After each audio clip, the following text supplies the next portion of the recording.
What's going on, Jerome's? So, of course, we know all about Daniel frickin' Jones, a.k.a. Vanilla Vic, a.k.a. Danny Dimes out there. All right, so got the big-time contract on the heels of the Donashell wildcard game. Hopefully, Donashell got at least $16 million out of that contract, man.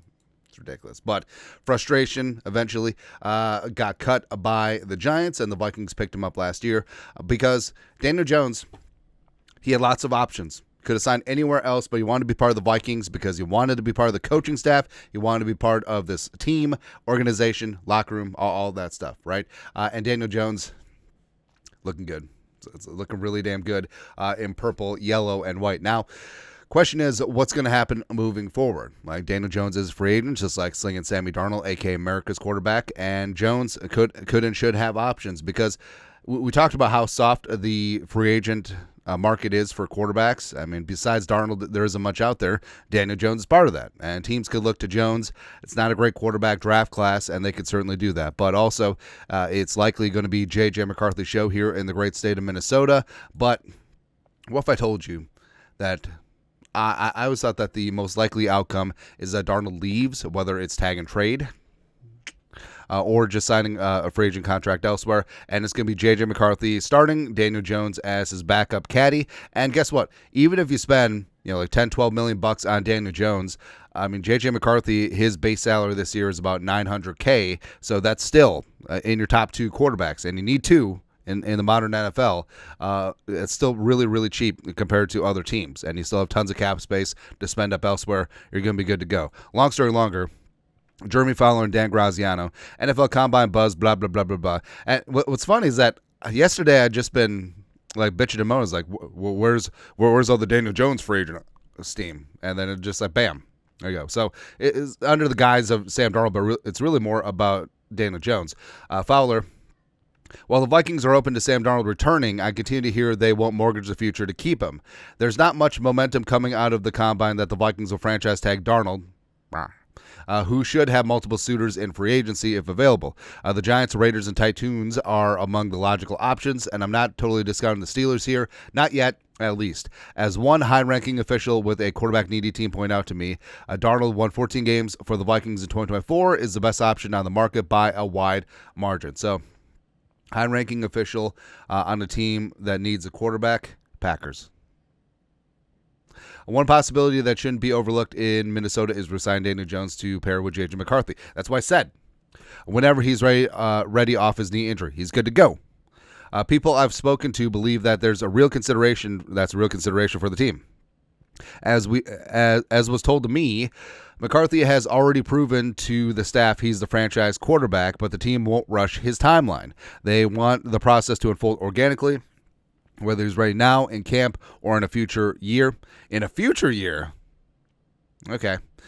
Jones would be a potential bridge to that and a cheaper alternative to Darnold. One more interesting nugget that might mean nothing, but at least noteworthy. The Vikings interviewed Cam Ward at the Combine. That's just Kevin O'Connell being obsessed with quarterbacks and the quarterback whisperer. Plus, it's great.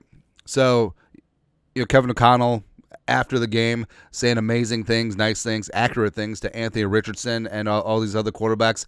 This is KOC, number one, being a good dude. Number two, laying the groundwork for future free agency. Like, hey, AR, after you bust out with the Colts, just come here.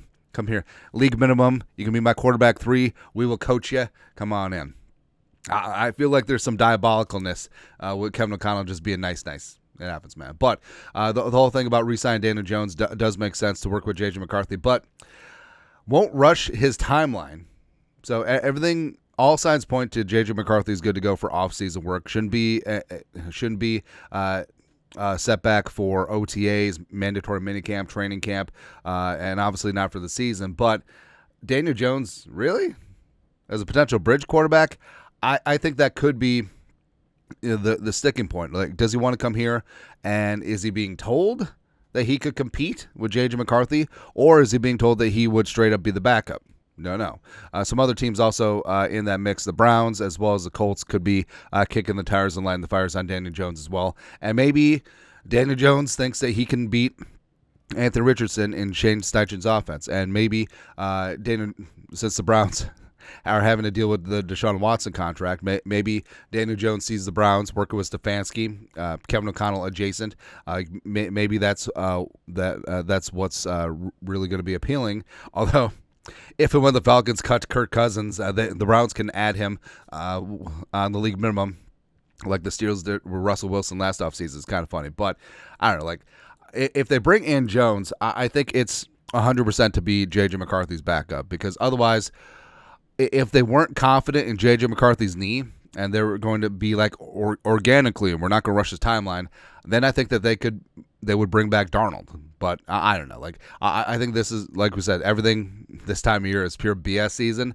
But it's always interesting. Like, who is feeding the insiders what and for what reason? So I do think that at the end of the day, it is going to be Daniel Jones back as the Vikings quarterback 2. And JJ McCarthy is obviously going to be quarterback 1. But I would be more than happy with Daniel Jones, because frankly,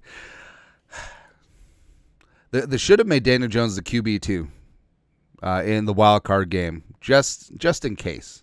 Just in case, where you had that Rams upward mobility, great pass rush, getting after Sam Darnold, and maybe, just maybe, Daniel Jones' mobility and gunslinger attitude could have done a little something, but it doesn't matter.